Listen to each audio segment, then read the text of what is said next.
If you think 350Zs are slow starter packs, don't swipe yet, because this orange Z behind me is packing 1,200 horsepower and zero patience. Look at this stance. Ultra-wide body kit, deep splitter, vented fenders. This used to be a 2000s coupe. Chunky rubber, lightweight wheels, big contact patch. If you're going for 1,200 horsepower in a Nissan 350Z, traction becomes a lifestyle, not an option.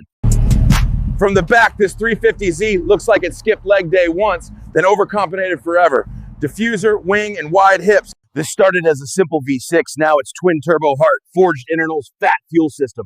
1,200 horsepower isn't an estimate, it's a threat. Massive intercooler, uprated radiator. When you push this toy hard, heat isn't a suggestion, it's the final boss. Cooling is the difference between fun pull and a new engine, quote.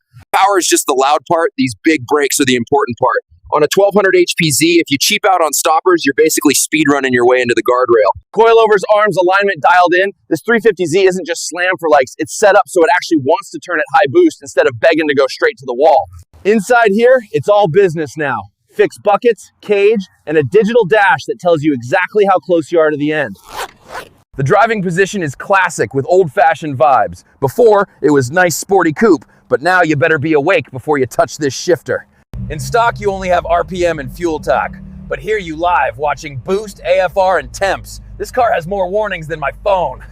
All right, time to see if this 350Z still behaves like a car or if it's fully moved into small aircraft territory. All right, we'll give it a proper pull. If the camera ends up on the back seat, just pretend that was intentional. Down low, it's surprisingly tame. Smooth clutch, decent manners. But every time you breathe on the throttle, you can feel the boost waiting like it's planning something. This is what happens when a 350Z stops counting horsepower and starts counting PSI. Here we go again!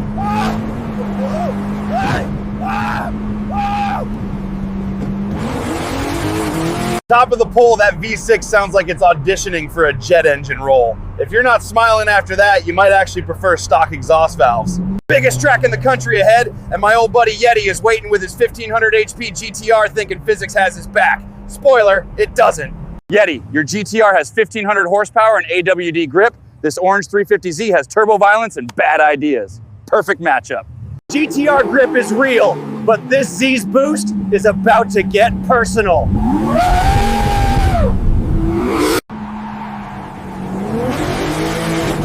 Better luck next time, Yeti. Bye-bye. Great race, brother. Your GTR fought like a champ, but apparently 350Z turbos eat AWD for breakfast. Next time, bring two. GTR put up a fight, but when the turbos lit, physics picked a side. If you watch this battle, drop a comment. Which underdog would you bet on next?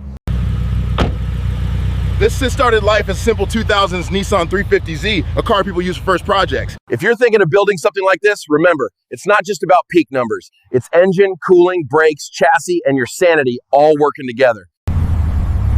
This orange 350Z proves a 2000s coupe can still scare modern stuff if you build it right.